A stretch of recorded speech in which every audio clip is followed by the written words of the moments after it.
Assalamualaikum warahmatullahi wabarakatuh. Waalaikumsalam warahmatullahi wabarakatuh. Halo sahabat religi, kembali lagi bersama kami di podcast Kementerian Agama Kabupaten Jepara. Hari ini luar biasa sekali loh teman-teman. Dan pertama-tama alhamdulillah puji syukur kehadirat Allah Subhanahu wa taala karena pada hari ini kita masih diberikan kesempatan, masih diberikan kesehatan sehingga bisa melaksanakan ibadah puasa di hari kedua. Dan sholawat serta salam tak lupa kita haturkan kepada junjungan kita Nabi Agung Nabi Muhammad SAW.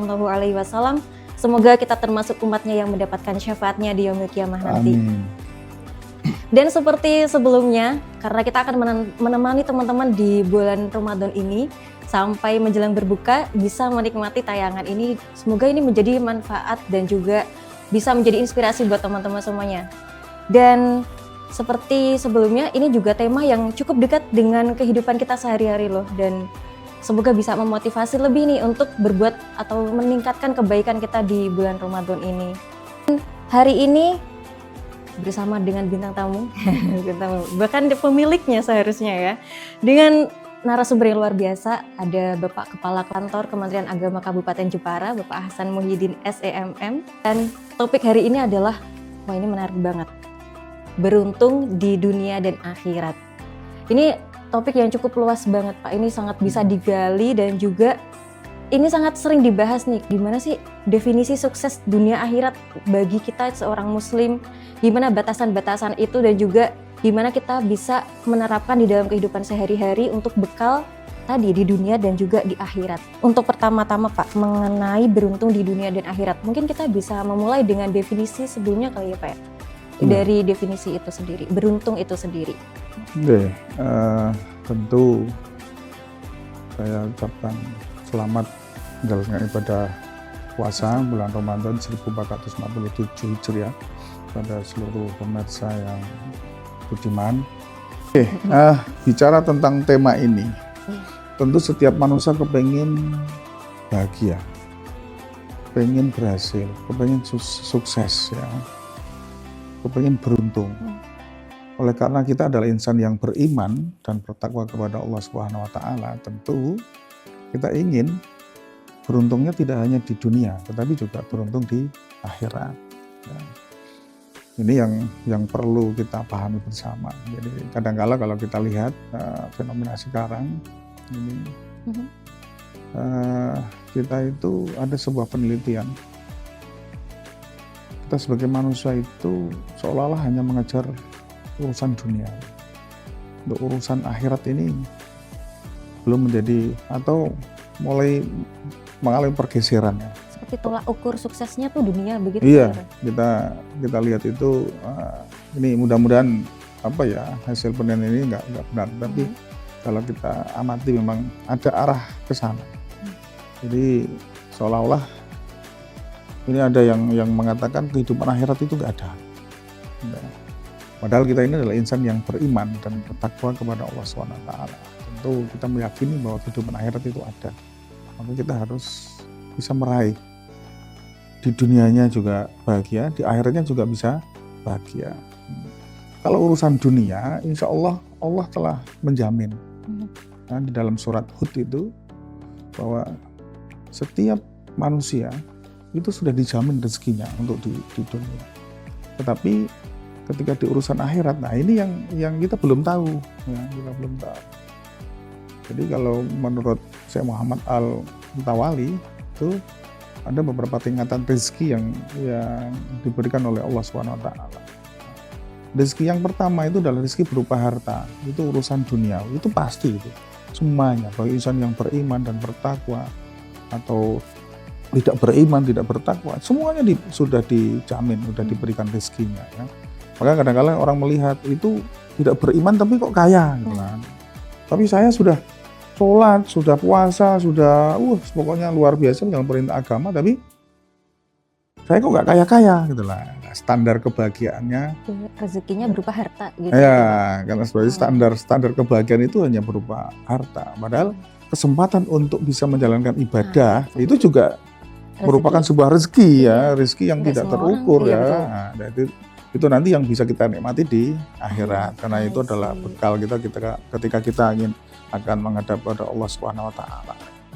Jadi ini yang harus kita itu. Maka saya tadi mengangkat tema ini bisa untung dunia dan akhirat. Gitu. Baik. Jadi yang pertama tadi gimana sih mendefinisikan bahwa rezeki itu nggak cukup dibatasi oleh harta aja gitu. Iya. Dari cara kita mendapatkannya, kemudian tentu dari harta yang kita punya tadi bisa ya Pak jadi bekal untuk akhirat juga, untuk keberuntungan kita karena cara mendapatkannya, cara memperolehnya dan lain sebagainya itu juga karena harta yang kita miliki nanti harus dipertanggungjawabkan. Ya. Kullukum ra'in wa kullukum mas'ulin an ra'iyati. Setiap kita itu adalah pemimpin dan semuanya harus dipertanggungjawabkan. Termasuk apa saja yang di dunia ini yang kita dapatkan, semuanya harus dipertanggungjawabkan. Jadi pertanggungjawaban itu bukan hanya di urusan dunia ya, tapi urusan akhirat itu harus tetap nanti akan ada pertanggungjawaban kepada Allah SWT, sang pemberi rezeki kepada umat manusia. Nah, ini bagaimana Pak cara menyeimbangkan tadi? Kan kita di dunia juga semua beraktivitas nih Pak, ada yang bekerja, ada yang ini, bagaimana nih menyeimbangkan tujuan akhirat dan juga tujuan dunia tadi. Tujuan dunia boleh ya Pak ya? Iya, tujuan dunia boleh. Jadi Allah itu tidak melarang Mbak, ya untuk kita mengejar urusan dunia itu nggak dilarang karena apa ya, kita apa ya ingin beramal jariah tentu harus punya kelebihan harta, bekal itu kan nggak mungkin. Dan itu pasti. Jadi ketika kita kepingin tadi ya bisa beruntung dunia dan akhirat, maka di dunia Allah juga sudah memerintahkan kepada setiap manusia untuk menyebar di muka bumi ini untuk mencari kebutuhan materi duniawinya. Tetapi jangan dilupakan, kita itu diciptakan jin dan manusia tidak lain tidak bukan adalah untuk beribadah. Jadi ini harus ada keseimbangan, harus ada balancing. Jadi orang hidup itu harus seimbang, tidak boleh kita hanya mengejar satu sisi ya.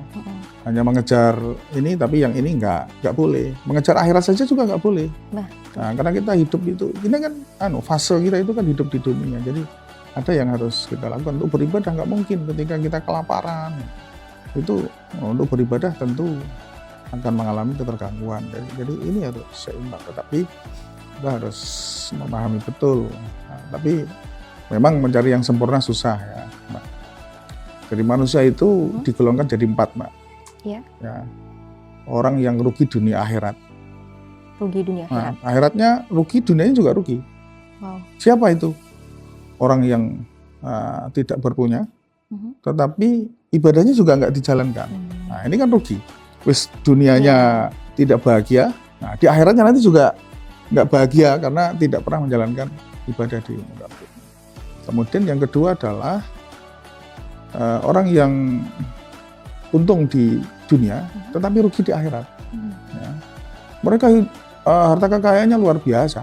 Ya, cukuplah kalau untuk makan 7 turunan katakanlah. Ya. Atau kita sebagai pegawai ini yang gajinya sudah dijamin. Kalau hitung-hitungan secara materi insya Allah dunianya bahagia. Ya. Tetapi ketika dunia kita berkecukupan dari sisi ibadahnya, sisi kehidupan akhirat tidak dijalankan, lah ini juga nanti di akhirat akan menjadi orang-orang yang rugi. Ya. Jadi ini yang kemudian yang ketiga adalah orang yang rugi di dunia, tetapi akhiratnya untung. Jadi ada kelompok manusia yang secara kehidupan di dunia materinya itu hampir nggak ada, ya.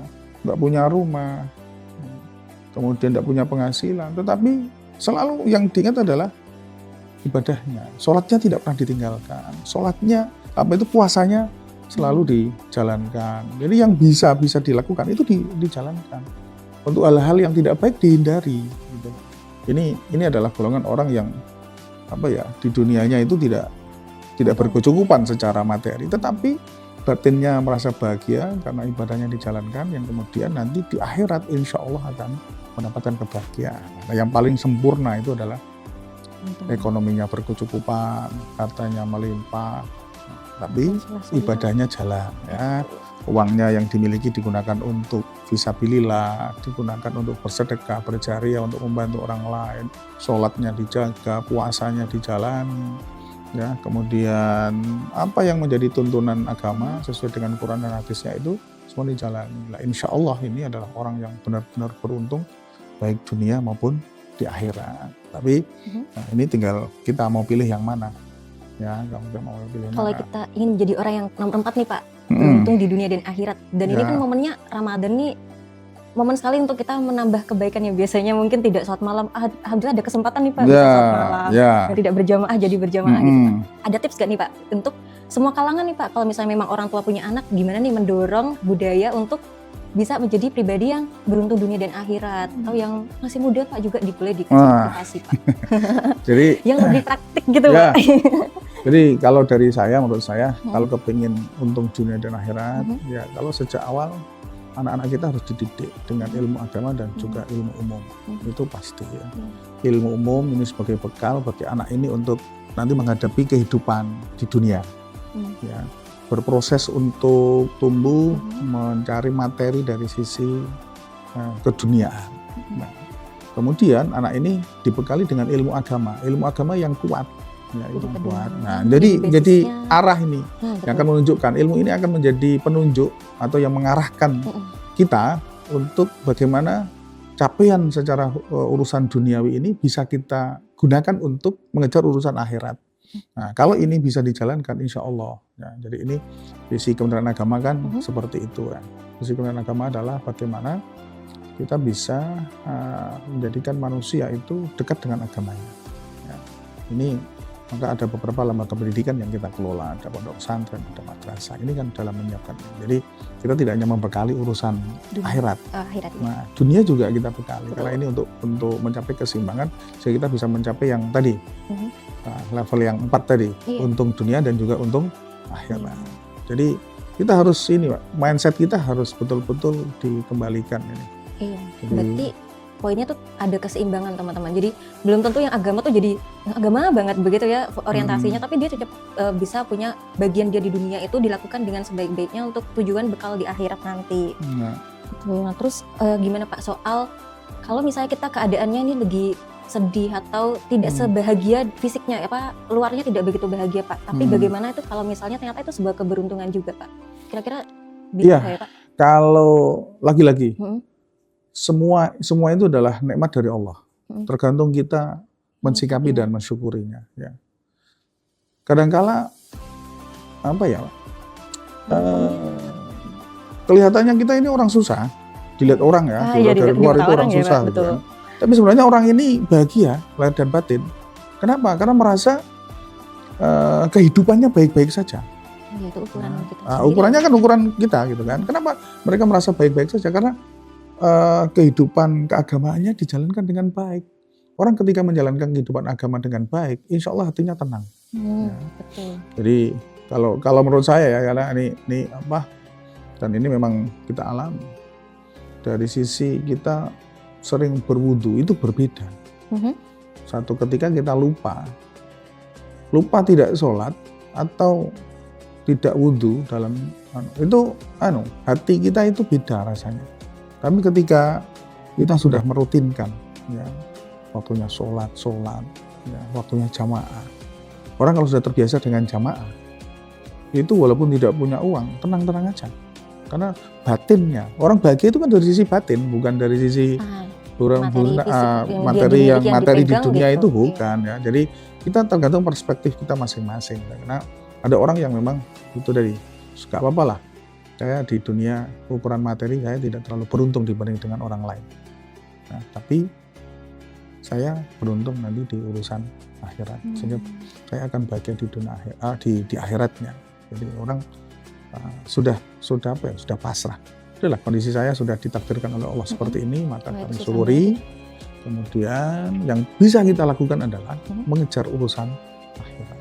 Dan insya Allah urusan dunia sudah dijamin oleh Allah. Tidak mungkin di surat Hud sudah jelas di sana disampaikan gitu ya. Setiap manusia itu sudah dijamin rezekinya. Jadi pasti manusia itu pasti akan kalau ingin makan pasti ada. Insya Allah tidak mungkin tidak ada.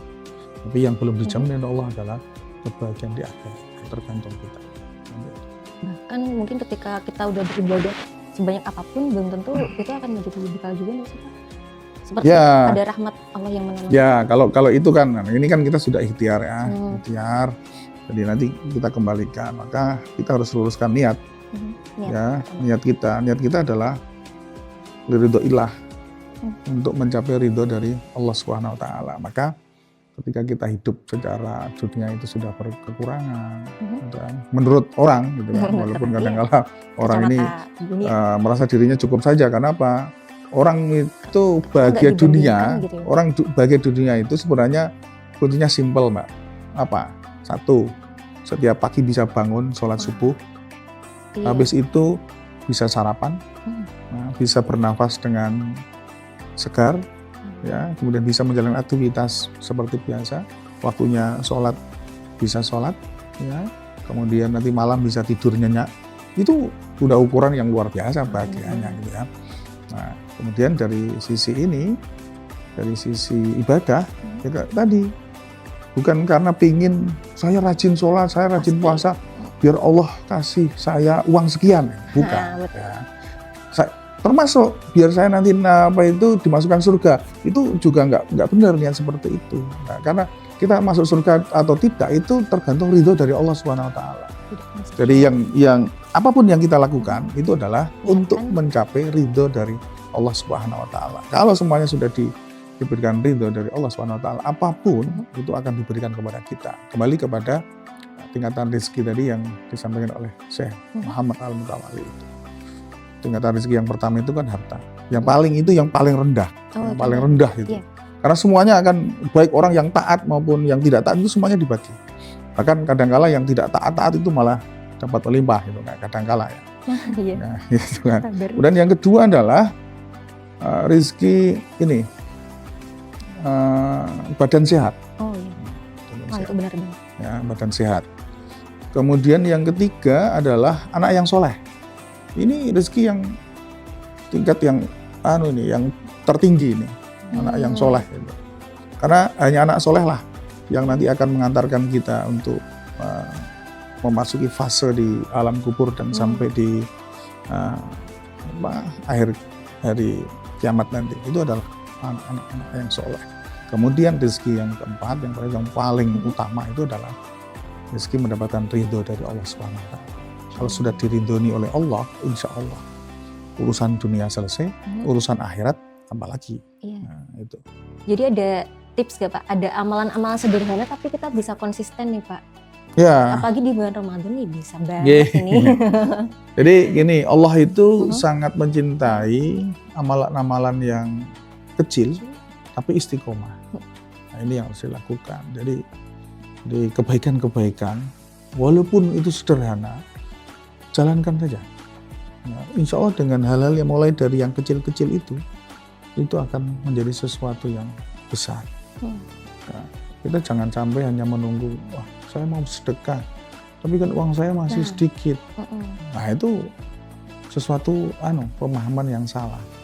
Mestinya dari yang kecil ini harus pembiasaan. Ya. Jadi hal-hal baik itu harus dibiasakan. Termasuk hal yang buruk itu ya karena kebiasaan.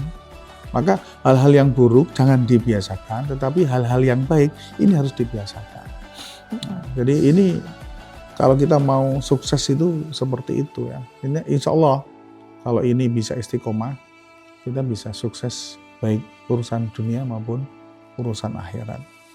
Jadi sekali lagi saya perlu ingatkan, kesuksesan dunia bukan diukur dari banyaknya harta yang kita miliki, ya, tetapi kembali kepada hati kita. Ketika hati kita sudah merasa tenang, merasa bahagia, berapapun yang kita dapatkan dari urusan materi dunia, la in syakartum la azidannakum, kita bersyukur atas apa yang kita dapatkan, insya Allah Allah akan menambahkan kenikmatan itu. Nikmat apa?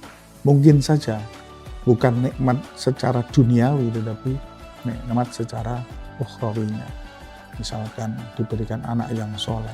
Ini kan sebenarnya adalah nikmat yang nanti akan kita unduh di akhirat. Bukan walaupun di dunia ketika kita punya anak yang soleh, itu sudah mendapatkan nikmat yang luar biasa. Nikmat berupa ketenangan batin, ya. Ketenangan batin itu nggak bisa, nggak ada ukurannya. Mau uangnya banyak tetapi kalau batinnya nggak tenang ya sama saja nggak bahagia kan begitu. Sih Bapak Hasan ini merupakan motivasi dan pengingat yang luar biasa banget. Padahal sederhana Pak, kata-kata yang mungkin bisa kita ambil dari semua ini adalah hati kita tenang. Ketika itu sukses apapun bentuknya, apapun yang kita alami hari ini, apapun yang menjadi pencapaian kita hari ini, kalau kita sudah tenang menerimanya, ya insya Allah itu adalah bisa menjadi ukuran kesuksesan bagi kita masing-masing. Dan terima kasih banyak Bapak atas perbincangan hari ini, sangat luar biasa memotivasi dan juga mengingatkan kita semuanya. Dan terima kasih kepada pemirsa telah menyaksikan podcast Kementerian Agama Kabupaten Jepara. Nantikan terus tema-tema lainnya yang menarik karena kita hadir insya Allah 1 bulan selama Ramadan ini dengan berbagai macam tema dan juga berbagai narasumber yang ada di kantor Kementerian Agama Kabupaten Jepara. Dan saya selaku host Firda Ari Hasilvi ingin mengucapkan terima kasih atas perhatiannya dan juga mohon maaf apabila terdapat kesalahan kata dan juga perilaku.